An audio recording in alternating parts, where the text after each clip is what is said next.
प्रेरणास्पद कथा YouTube channel पर मैं धनंजय जैन आप सभी का हार्दिक अभिवादन करता हूं।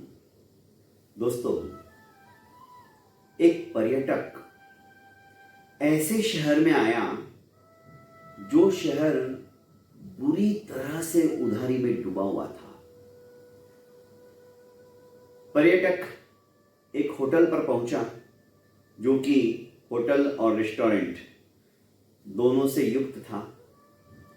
उसने 500 रुपए का नोट निकालकर मैनेजर के काउंटर पर रखा और कहा कि मैं आपके होटल में एक दिन रुकना चाहता हूं, मुझे एक कमरा दिखा दिया जाए। होटल के मैनेजर ने अपने वेटर से कहा कि जाओ इन्हें कमरा दिखा दो। जैसे ही वेटर के साथ वो पर्यटक कमरा देखने के लिए गया, ये फटाफट भागा और घी वाले के वहां पहुंचकर उसने 500 रुपए का नोट उसे देकर अपनी उधारी चुकता की। घी वाला भी फटाफट गाय वाले के पास भागा और उसने गाय वाले को 500 रुपए जो कि उसके ऊपर उधार थे लौटा दिए। गाय वाला चारे वाले के पास भागा, चारे वाले ने भी अपने पैसे लेकर समाधान व्यक्त किया और उसे कहा भाई साहब इस बार बहुत देरी कर दी, थोड़ा जल्दी लाया करो। ठीक है। अब चारा वाला भी भागते भागते होटल वाले के पास आया, क्योंकि कई बार इसके होटल में आकर वहां पर एक खाना खाया करता था। तो आकर बोला कि भाई साहब इस बार देरी हो गई मुझे देने में, पर आगे ऐसी गलती नहीं होगी, आपके 500 रुपए संभालिए। दोस्तों, ना किसी ने कुछ लिया ना किसी ने कुछ दिया, सबका हिसाब चुकता हो गया। ऐसे चलती है अर्थव्यवस्था।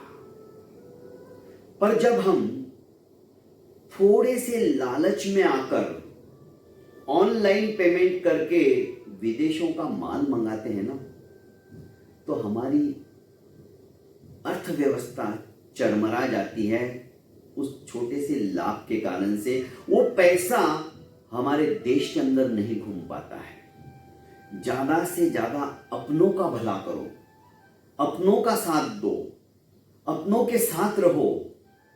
मेड इन इंडिया जो कि मोदी जी का नारा है, वो सचमुच में बहुत जरूरी है।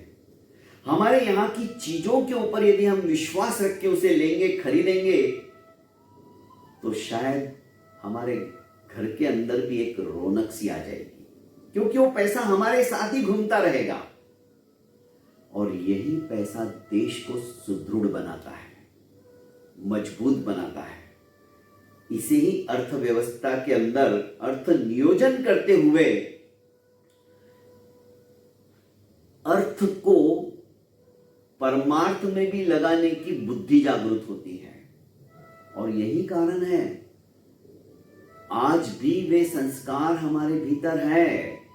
हमारे मंदिरों में तिरुपति बालाजी देख लीजिए, वहां का खजाना 7 दिन के अंदर जब खोला जाता है ना दोस्तों, तो सैकड़ों लोग बैठते हैं नोट गिनने के लिए। कोई अपने आभूषणों को भी डाल के चला जाता है। ये होती है श्रद्धा, ये होती है आस्था। ये तब सुदृढ़ होती है जब हम अर्थव्यवस्था को समझ लेते हैं। जब अर्थ हमारे देश में ही घूमेगा तो देश समृद्ध होता चला जाता है। बहुत बहुत धन्यवाद दोस्तों। एक छोटे से उदाहरण के माध्यम से अर्थव्यवस्था कैसी होनी चाहिए ये आपको मैंने बताया, और ऐसी ही छोटी छोटी नजीर के माध्यम से इस प्रेरणास्पद कहानियों के बीच में हम अपने देश की संस्कृति को कैसे विकसित कर सकते हैं, इन बातों को बताया जाता है। अतः आप इस चैनल को लाइक कीजिए, सब्सक्राइब कीजिए और ज़्यादा से ज़्यादा शेयर कीजिए। प्रणाम।